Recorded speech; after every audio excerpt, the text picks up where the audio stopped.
안녕하세요. 여러분의 건강지킴이 변화몽입니다. 오늘은 사과의 효능에 대해 살펴보겠습니다. 한국농촌경제연구원은 2018년 식품소비 형태조사 통계보고서를 통해 한국인이 가장 좋아하는 과일로 수박, 포도를 제치고 사과가 1위로 선정되었습니다.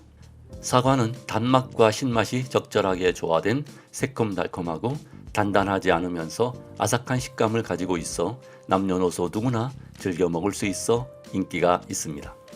사과는 맛만 좋은 것이 아니라 건강에도 매우 유익합니다.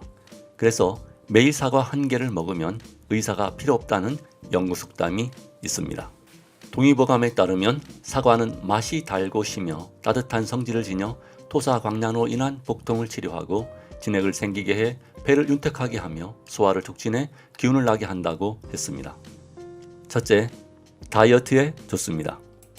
사과의 풍부한 펙틴이란 식이섬유는 장에서 음식물을 천천히 통과시켜 포만감을 주기 때문에 식사량을 조절하고 장 환경을 개선하는 데 좋습니다.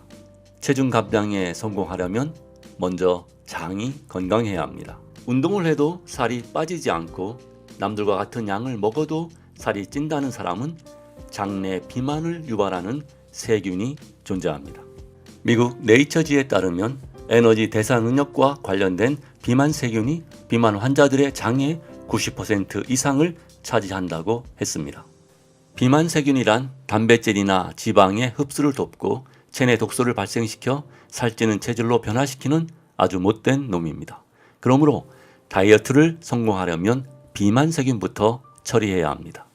그런데 사과에 함유된 불용성 식이섬유인 셀룰로스는 대장에서 배변의 양을 증가시키고 장운동을 도와 변비를 해결하고 체내 독소와 비만 세균을 빠르게 배출시켜 체중 감량에 도움을 줍니다. 한양대학교에서 주요 식이섬유 질원이 흰쥐의 장내 균총 조성에 미치는 영향을 연구했습니다.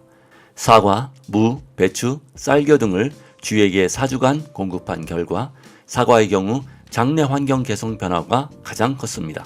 사과에서 타 시험균에 비해 장에 좋은 유산균인 비피더스균이 각각 60배에서 300배 정도 크게 증가하였습니다. 사과에는 불용성 수용성 식이섬유들이 대장균과 같은 유해 세균을 억제하고 우리 몸에 좋은 유산균이 번식하기 좋은 장내 환경을 만들어줍니다. 즉, 비만을 유발하는 장내 세균들을 쓸어내주는 빗자루와 같은 역할을 하여 체중 감량을 도와줍니다. 다이어트를 위해 사과를 먹으려면 식전에 먹는 것이 좋습니다. 식전에 사과를 먹으면 포만감을 줘서 밥을 덜 먹게 되고 사과 주스를 마시는 것보다 사과를 씹어 먹는 것이 칼로리 섭취가 적은 것으로 나타났습니다. 둘째, 심혈관 질환에 좋습니다. 과일 중에 사과에 들어있는 케르세틴이란 성분이 플라보노이드의 효과가 가장 큰데요. 케르세틴은 동맥에 혈전과 같은 찌꺼기가 쌓이는 것을 막아주고 암세포의 증식도 막아줍니다. 일리노이 대학교의 연구에 따르면 사과에 함유된 가용성 섬유질은 혈관 내벽에 콜레스테롤이 쌓이는 것을 방지하기 때문에 사과를 먹는 것은 플라그 축적으로 인한 동맥의 혈류를 제한하는 죽상동맥 경화증 및 심장질환의 위험성을 낮추는 데 도움이 된다. 또한 사과를 규칙적으로 섭취하면 뇌졸중 위험이 52% 낮아진다고 했습니다. 미국 임상영양저널에 따르면 하루에 사과 2개를 먹는 것이 나쁜 LDL 콜레스테롤과 중성지방의 일종인 트리글리세라이드 수치를 낮추는 데 도움이 된다고 했습니다. 사과는 미용에도 좋습니다. 사과에 함유된 헬로글로빈은 혈액순환을 원활하게 해서 혈색이 좋은 예쁜 뺨, 즉 사과 같은 뺨을 만들어줍니다. 사과와 복숭아는 다른 과일보다 노화를 방지하고 피부를 하얗게 만들어주는 폴리페놀 성분을 최대 5배 이상 함유하고 있습니다. 폴리페놀은 식물과 과일에 많이 들어있는 엘라그산과 카테킨과 같은 화합물질로 산화를 억제하고 피부 노화를 방지하며 피부 미액작용이 뛰어납니다. 셋째, 암 예방에 좋습니다. 사과는 특히 유방암 예방에 좋습니다.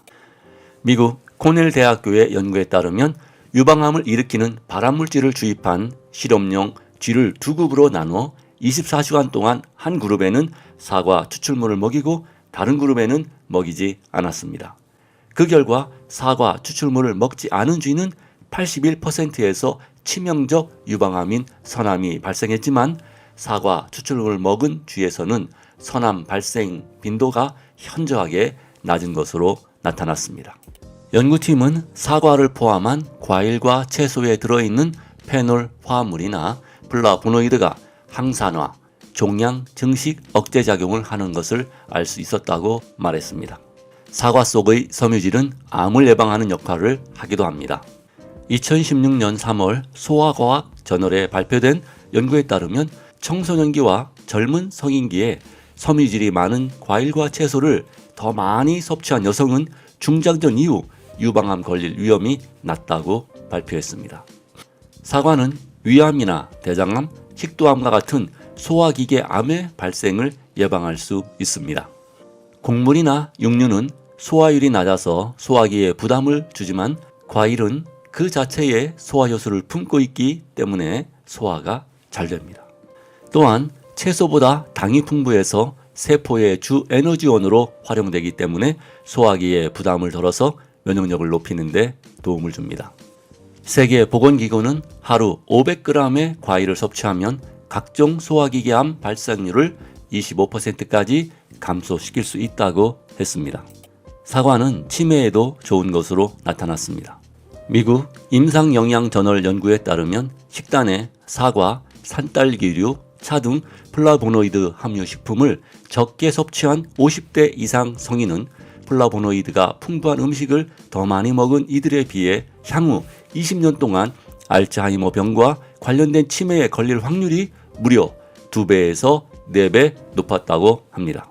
사과에서 발견되는 플라보노드인 케르세틴이 산화 손상으로부터 뉴런을 보호하고 알츠하이머를 예방하는 특성이 있는 것 같습니다. 넷째, 당뇨에 좋습니다. 얼마 전까지만 해도 당뇨병에 걸린 사람들은 당분이 높은 과일은 먹어서는 안 된다고 생각하고 있었지만 이는 오해라고 지적합니다. 미국의 메이오 클리닉은 사과의 수용성 섬유질이 당분의 혈류 흡수를 늦추고 혈당 수치를 개선시킬 수 있다고 했습니다. 불용성 섬유질을 포함한 채소와 과일로 구성된 식단은 제2형 당뇨병에 걸릴 확률을 낮출 수 있습니다.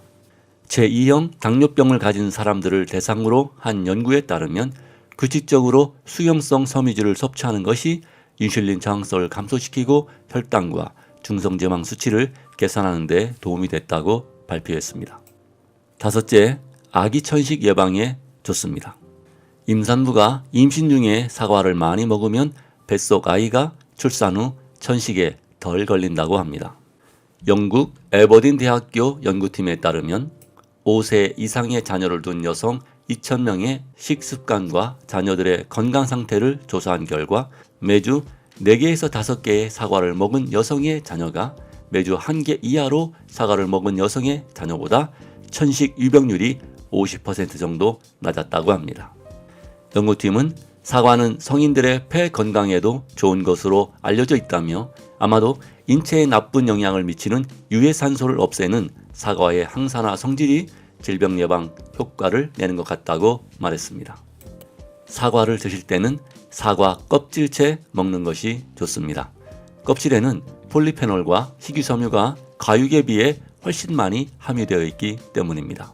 사과 1개가 품고 있는 식이섬유는 양배추 1통과 맞먹을 정도입니다. 특히 체내에서 분해가 빠른 수용성 식이섬유 중 펙틴이라는 성분이 풍부합니다. 펙틴은 스펀지처럼 물을 흡수해서 위와 장 점막의 점성 형태의 벽을 만들어 유독성 물질의 흡수를 막고 위 자체를 보호해 줍니다. 예전에는 사과는 밤에 먹지 말라고 했지만 위염이나 위궤양 같은 위장 질환이 없다면 어느 때 먹어도 좋다고 합니다. 저녁에 먹는 사과는 다음날 아침 배변을 원활하게 하고 사과에 풍부하게 함유된 비타민, 미네랄, 항산화 물질이 숙면에 도움이 된다는 연구 결과도 있습니다. 사과 역시 과당이 많이 함유돼 많이 먹으면 오히려 비만을 유발할 수 있고 위산 분비를 촉진해 속이 쓰릴 수 있으니 하루에 1~2개 정도만 드실 것을 추천드립니다. 오늘은 여기까지 하겠습니다. 끝까지 시청해 주셔서 감사드립니다. 여러분의 구독, 좋아요는 영상 제작에 큰 힘이 됩니다.